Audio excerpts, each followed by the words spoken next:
Hi guys, Craig Dakin here, Pukiko's Cricket, Miraval Papanui obviously. Try not to move the camera around too much because my pictures, I'm obviously a terrible filmer. I've named my two-day cricket side. This is my two-day cricket side. Ben Mayo opens up with Ross Patterson in my two-day cricket side.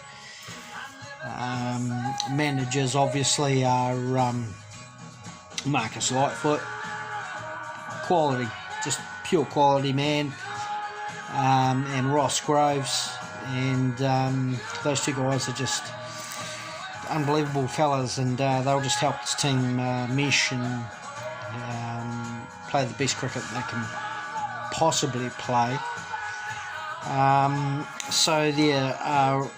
Also pre-season training, I've thought about that as well. I thought that sort of like Andy Brown and my son Ronan Dakin probably the best for pre-season training, along with the quite creative mind of Andy Saunders, who used to pre-season training used to chuck a beach run or two in that outcome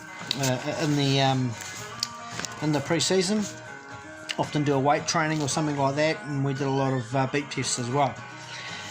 Obviously Ross Patterson, self-explanatory. Ben Mayo, I believe, self-explanatory. Wonderful fielder. Patterson's a great fielder too, and his day was great cover fielder. Also bowled a bit. Darren Lee, obviously at number 3. That's another self-explanatory selection, I believe. James Carr, he's my batting all-rounder at number 4. James is just such a special player. He's got the ability to do anything, bit of leg spin, bit of off spin, bit of medium pace, bats phenomenally well. He's quite an aggressive player, likes to play strokes, so therefore that number 4 that fits him quite nicely, stroke maker. At number 4, a tough one at number 5. I went for Andy Mayo. Ian Ling was close at number 5. I like to have an attacking player who's got the ability to play his strokes, and I just believe Andy Mayo has the ability to do that. So he's quite a powerful cricketer, and when he's on song is, I think, one of the best cricketers I've seen for a long time. Henry Winchester is my all-rounder, pretty self-explanatory once again. I think the top 6 is an easy pick for really, or in terms of their intensity and the way they play the game, and their competitiveness to score runs. They want runs, they want to score runs, these fellas. They don't like letting each other down. So that's why I've gone for Henry as my legitimate all-rounder. There's an argument for putting James Carr at 5 and Andy at 4, but I like James at 4. He's just a clever cricketer and uses his brain. So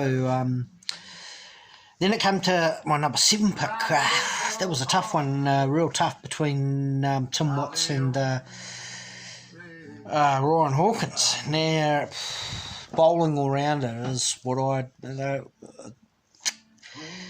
definitely I believe that Ryan is my better bowler, and so I've gone for Ryan as my bowling all-rounder. He can bat, and when he applies himself as one of the better straight hitters of the ball that I've seen, he can hit a good ball straight. So, and he does a lot with the ball. And can open the bowling as well, so offers you a lot in that middle order. Mark Humes, wicketkeeper, pretty self-explanatory. That the guy's hand-eye coordination in his prime was second to none. He'd beat anyone in current cricket easy in his heyday. Blair Wilmot, so another one. He's just clever bowler.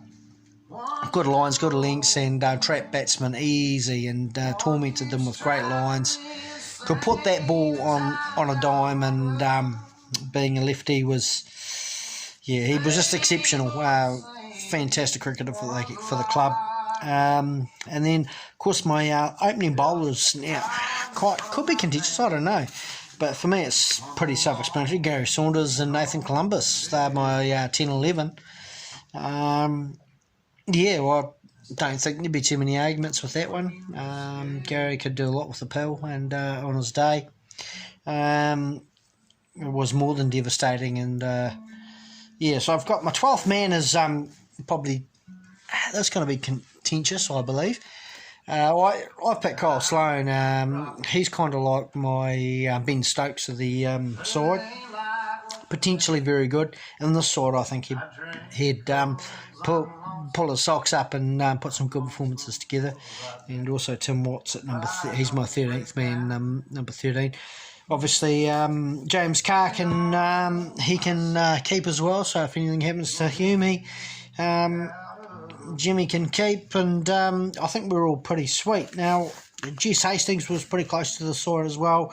She was going to be sort of my, I was going to put her as my bowling all-rounder. She was close, but I just didn't think that she was good enough to pit Ryan Hawkins and this side. So, yeah, that's my side. That's my two-day side. Yeah, so I hope it's not too much conjecture. I think there's some good players in there. There's some older players that I've missed out. There's some Andrew Saunders. It was tough not picking Andy, but yeah, it's been a tough 2 weeks to go through and pick my side. So that's my side, for better or worse, and yeah, well, good luck to the rest of you for picking your Maryborough Avenue side. Take care and go the Pepper Geckos.